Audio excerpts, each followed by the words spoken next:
El 1 de septiembre de 1910, Porfirio Díaz inauguró un manicomio para celebrar que México cumplía 100 años de independencia. Desde afuera la escena parecía una fiesta de progreso. Había funcionarios, médicos, periodistas, invitados de clase alta y una fachada elegante de estilo francés levantada en los terrenos de la antigua hacienda de la Castañeda, en Mixcoac, al sur de la Ciudad de México. En ese momento, la zona todavía quedaba lejos del centro. Había espacio, jardines, aire fresco y una idea muy porfiriana. Si Europa tenía grandes hospitales para los enfermos mentales, México también debería de tener uno. El edificio fue presentado como una señal de modernidad. Un lugar ordenado, científico y civilizado. Un manicomio nacional capaz de recibir a los pacientes que antes estaban repartidos en instituciones viejas, pobres o saturadas, como lo eran San Hipólito y el Divino Salvador. Aquel día entraron cientos de internos trasladados de otros hospitales, hombres por un lado, mujeres por otro, todos acomodados en pabellones según el diagnóstico, el sexo, la conducta y la clase social. La Castañeda nació como un monumento. Con los años, la ciudad empezó a llamarla de otra forma: las puertas del infierno. El proyecto original hablaba de ciencia, tratamiento y rehabilitación. La realidad fue mucho más oscura, porque en el México de principios del siglo XX la palabra loco podía significar muchísimas cosas. Una persona podía llegar ahí simplemente por tener epilepsia, por alcohólico, por traer una sífilis avanzada, por depresión, demencia, simplemente por vivir en la calle, por ser una mujer que no obedecía, por ser pobre, incómodo o simplemente no tener nadie que se preocupara por ti. La medicina de la época todavía mezclaba diagnóstico, moral, clase social y control. Había pacientes con padecimientos severos que necesitaban atención real, pero también había familias, autoridades y médicos usando ese encierro para ordenar lo que la sociedad no quería ver. La Castañeda no solo recibía enfermos, recibía problemas, gente que era un estorbo, gente que daba vergüenza y gente que era más fácil encerrar que entender. En los primeros años el edificio aún conservaba algo de la promesa con la que fue inaugurado.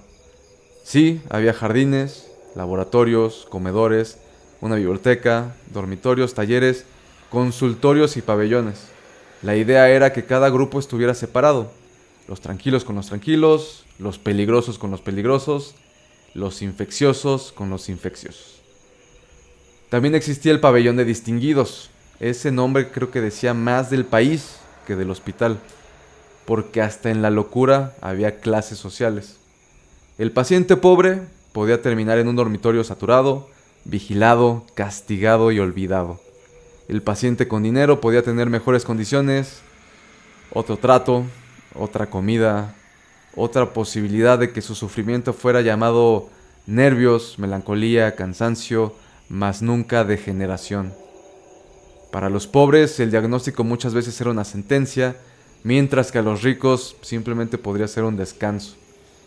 Y esa división atravesó toda la historia del manicomio. Con los años la Castañeda empezó a llenarse más rápido de lo que podía sostener.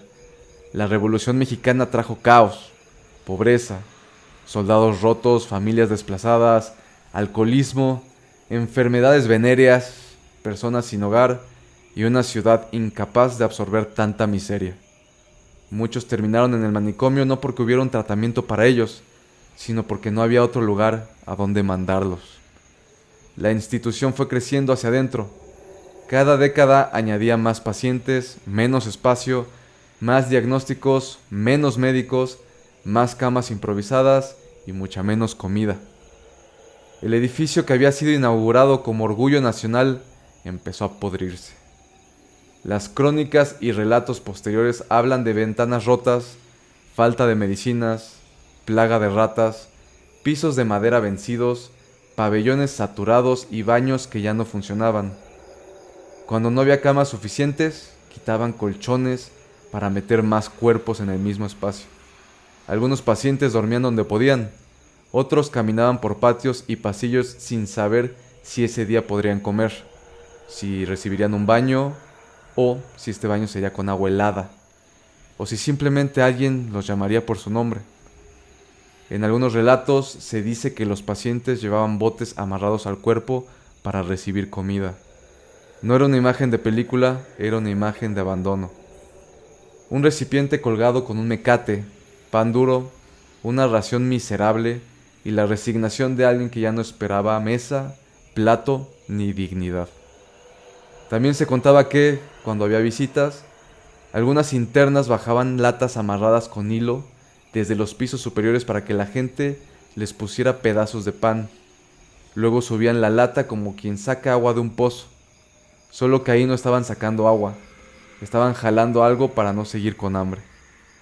La Castañeda se convirtió en un lugar donde la enfermedad mental era apenas una parte del horror, la otra era el trato, porque en ese edificio no bastaba con estar enfermo, había que sobrevivir al sistema que decía curarte.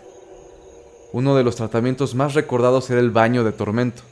En teoría, los baños fríos o prolongados buscaban calmar a los pacientes, pero en la práctica, de acuerdo con las versiones más duras, podían convertirse en horas de frío, inmovilidad y humillación.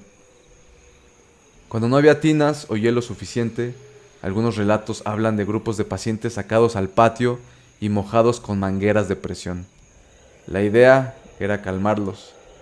El cuerpo recibía agua helada, golpes de presión, temblor, piel entumida y miedo a que el siguiente castigo llegara con bata blanca. También estaban los electrochoques, a veces aplicados con intención médica, otras veces recordados como un recurso para volver dócil al paciente. La escena se repite en muchas historias de manicomios del siglo XX. Alguien sujetado, una descarga, el cuerpo sacudiéndose y después una calma que no necesariamente era mejoría, a veces simplemente era dolor y agotamiento. Y luego estaba la terapia de coma con insulina. A los pacientes se les aplicaba dosis crecientes para provocarles un estado de coma. Después los despertaban con azúcar. La lógica médica de la época veía ahí una posibilidad terapéutica.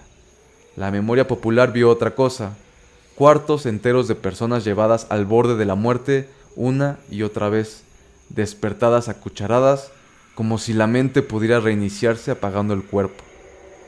Según relatos posteriores, llegó a pedirse azúcar a los familiares para poder levantar a los pacientes después de esos comas inducidos.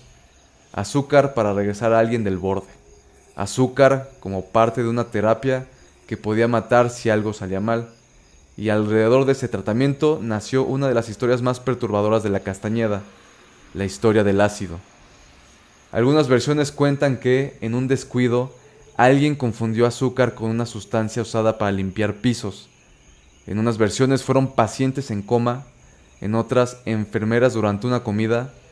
La historia cambia según quien la cuenta, pero siempre conserva el mismo centro: una bolsa equivocada, cucharadas dadas sin saberlo y cuerpos que empiezan a convulsionarse, gente que empieza a vomitar, gritos de histeria, pasillos llenos de pánico y médicos incapaces de revertir lo que ya había entrado al cuerpo. No hay que vender esa escena como expediente cerrado.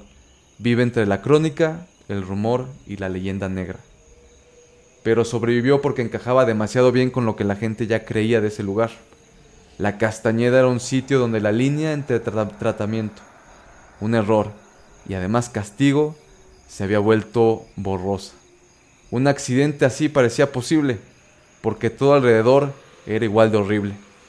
Esa fue la verdadera maldición del manicomio, que incluso los rumores parecían creíbles. La gente no necesitaba fantasmas para tener miedo.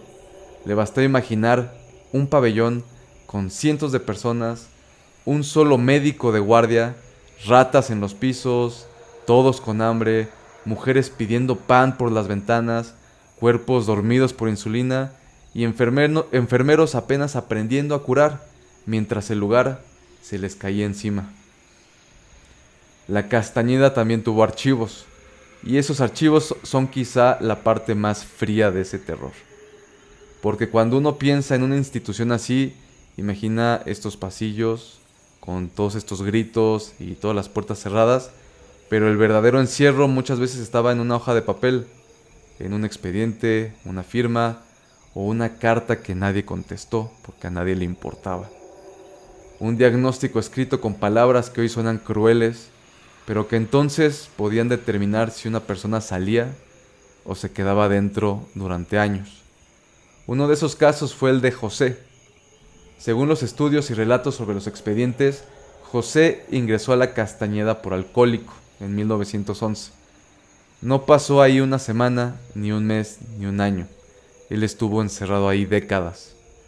Él escribía cartas a las autoridades del hospital pidiendo que revisaran su caso, que se interesaran por él, que no dejaran que su reclusión se prolongara indefinidamente. En esas cartas no se leía un hombre incapaz de pensar, no se leía un loco, se leía a alguien que entendía que su vida se estaba yendo dentro de esta institución y que ya no tenía prisa por responderle. José murió en la Castañeda en 1937, 26 años después. Su historia no necesita de más terror.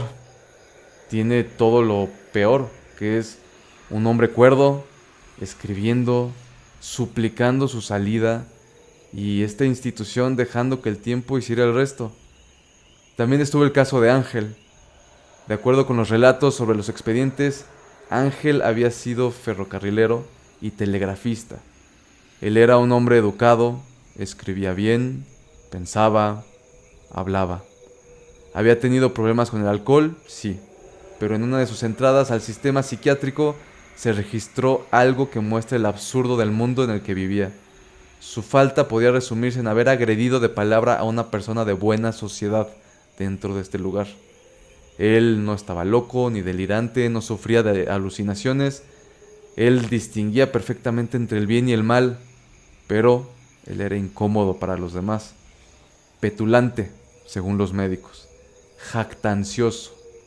Alguien que hablaba donde debía callarse. Ángel entró como un hombre difícil, así que la Castañeda se encargó de convertirlo en un paciente. Después de años de encierro, empezó a decir cosas cada vez más extrañas, que era dueño de ferrocarriles, que había inventado mecanismos imposibles, que podía comunicar la Tierra con la Luna. Tal vez ya llevaba dentro un padecimiento, tal vez el encierro lo quebró, o tal vez las dos cosas.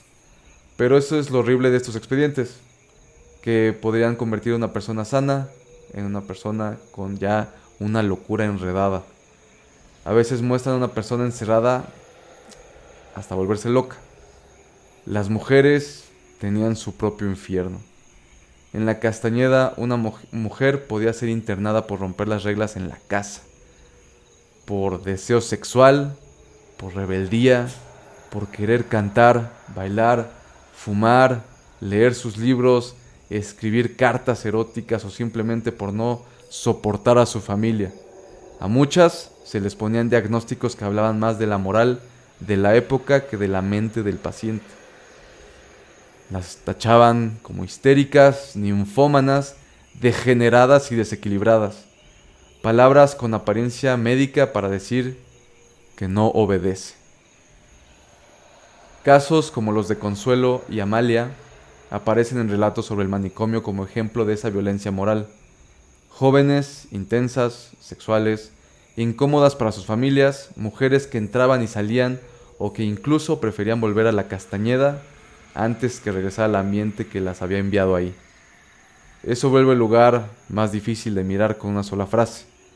Para algunos la Castañeda era un castigo, otros lo veían como un encierro, para otros de forma terrible podía llegar a sentirse menos hostil que la casa a la que debían de regresar. Y eso habla de un país entero, de educación y no solo de un hospital.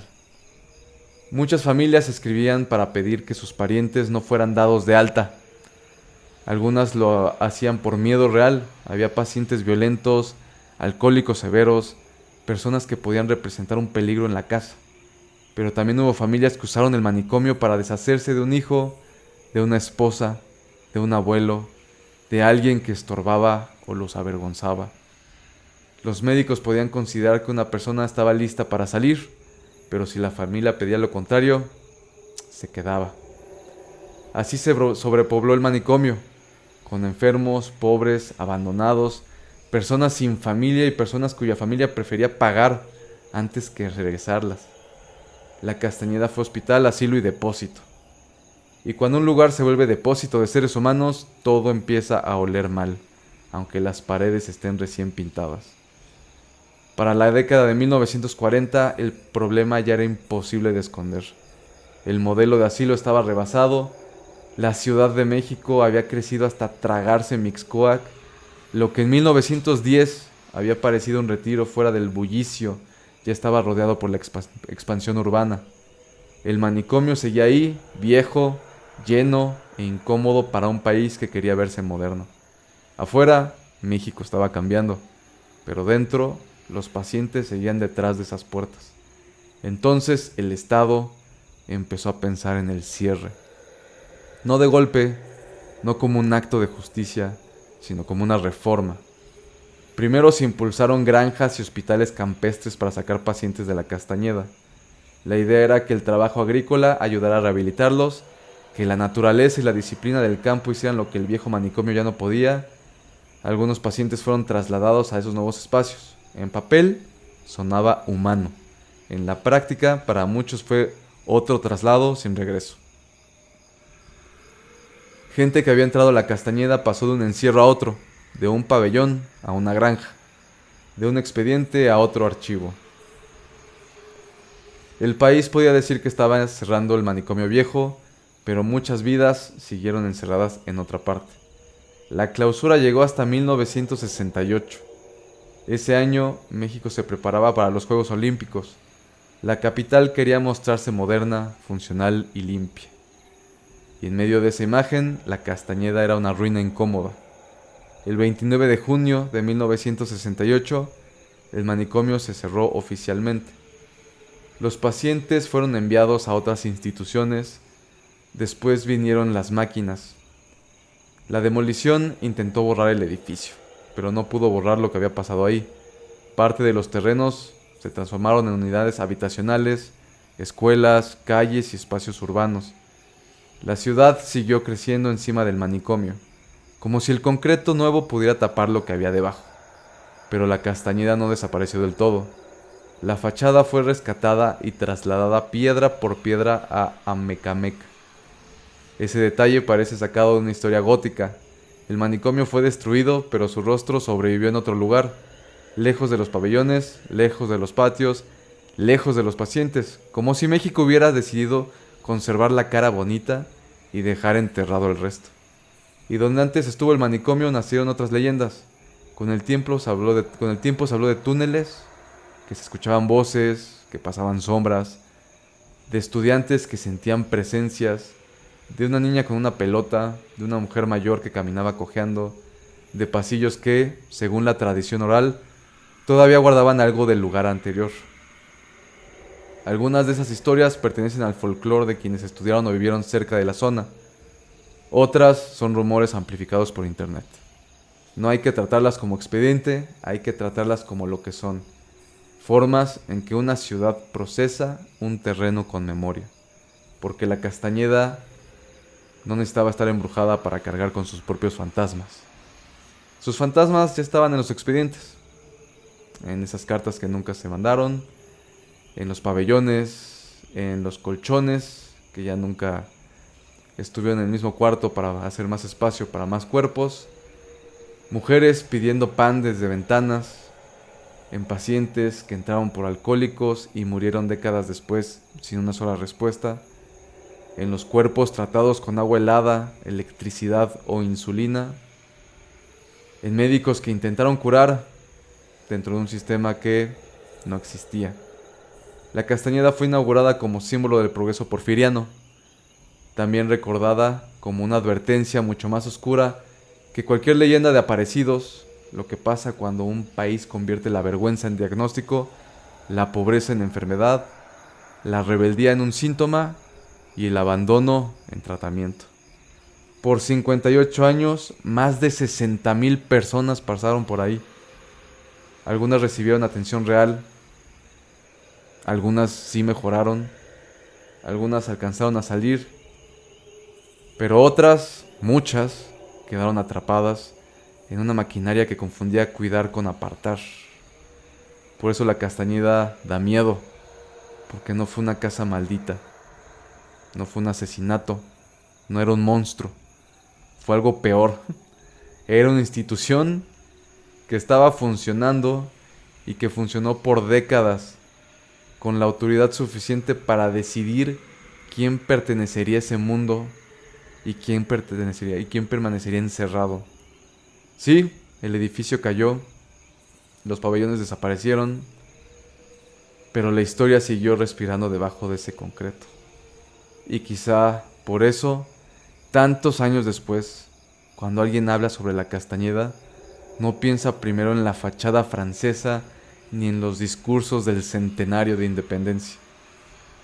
Recuerdan ese lugar donde la gente que entraba con un nombre, con una familia, con historia, con miedo, a veces salía muerta o simplemente olvidada.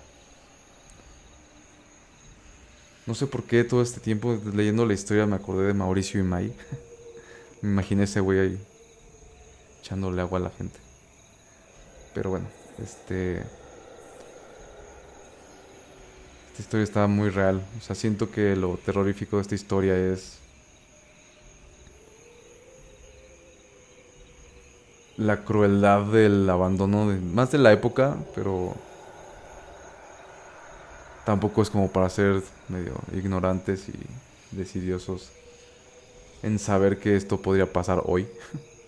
Es más, seguramente está pasando en alguna parte del mundo, en donde simplemente bajo categorías médicas, que en este caso es la excusa de la historia, pero podría ser cualquier otra cosa, puedes ir a abandonar gente y tratarlas como perros, o peor, porque ahorita los perros los tratamos muy bien, ¿no? Pero sí, puedes tratar de una manera miserable a un ser humano simplemente por ser incómodo. Al grado de, imagínate abandonar a una persona y dejarla a su muerte simplemente para que no te esté estorbando. Siento que las últimas historias, ahorita voy a buscar más historias de cuentos de fantasmas, porque creo que ya me metí demasiado a la realidad. Digo, la realidad es brutal, asquerosa e incómoda, sobre todo sabiendo que esto podría suceder en cualquier momento. O sea, estoy hablando de 1910, cuando estaba Porfirio Díaz. Y si yo leyera esta noticia en la mañana del periódico, la creo, porque siento que no ha cambiado absolutamente nada en ese aspecto. Que la gente sigue siendo igual de cruel, horrible. Todos estos asesinatos pasivos, simplemente haciéndote como que no ves o como que no sabes si puedes abandonar a tu familia o a un familiar. Que más o menos como con lo que pasa con los ancianos que dejan en un asilo, como el abuelo Simpson. Pero sí, como que todas estas formas de tapar la brutalidad humana es más detestable que saber que un fantasma estuvo persiguiendo a una familia, no sé, abriendo y cerrando una puerta de una casa, saber que un esposo abandonó a su esposa en un manicomio porque le molestaba, porque no quería hacerle de comer, no sé. Yo por eso quiero cada vez más a mis perros y no confío en las personas. Pero bueno, yo creo que la siguiente historia voy a regresar un poquito a fantasmas y fantasía porque ya fue demasiada realidad. Pero por lo pronto, si te gustaron esta serie de historias reales sobre México, deja tu like, comentario, solamente disfrútalas. Me despido, ya me cansé.